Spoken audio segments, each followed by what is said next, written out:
In Congress, the top Democrats on two committees are asking the Department of Justice to launch a sweeping investigation of big oil corporations. They allege that the companies have deceived the public for decades about their complicity in climate change and willingness to address it. Our Lisa Desjardins has more.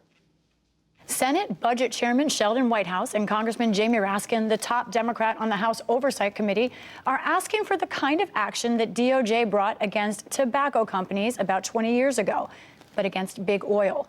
This comes weeks after the two released a joint staff report laying out their findings from a 3-year investigation of major oil companies.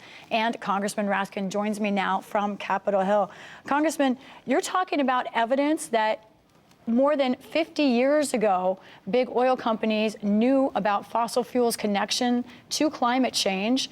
And then you're also talking about more modern evidence that they've been deceiving the public. Can you give us some specific examples? Sure.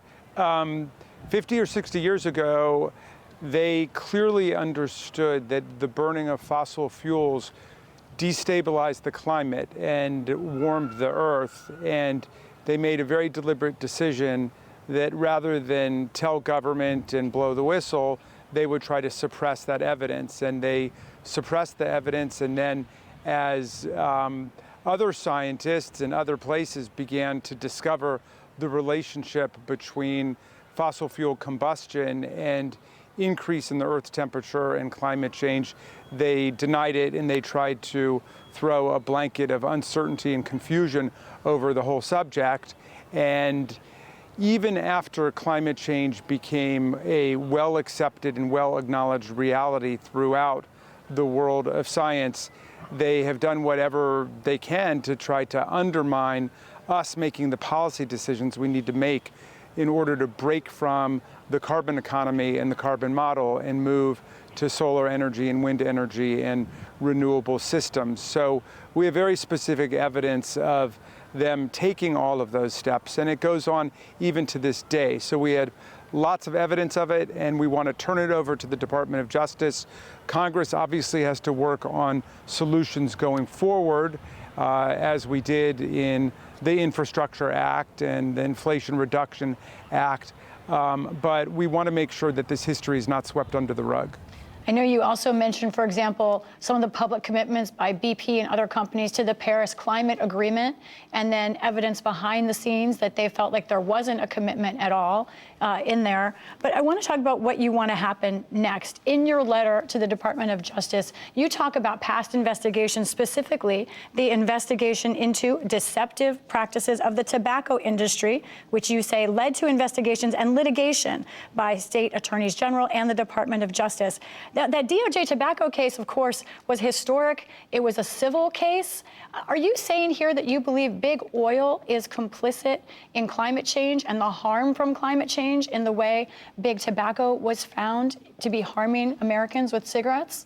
Absolutely. It's a very close analogy because the tobacco industry was, of course, profiting from their model, which was to sell people cigarettes, get them addicted to cigarettes, and then suppress or cloud the evidence of the carcinogenic effects of smoking on the human body.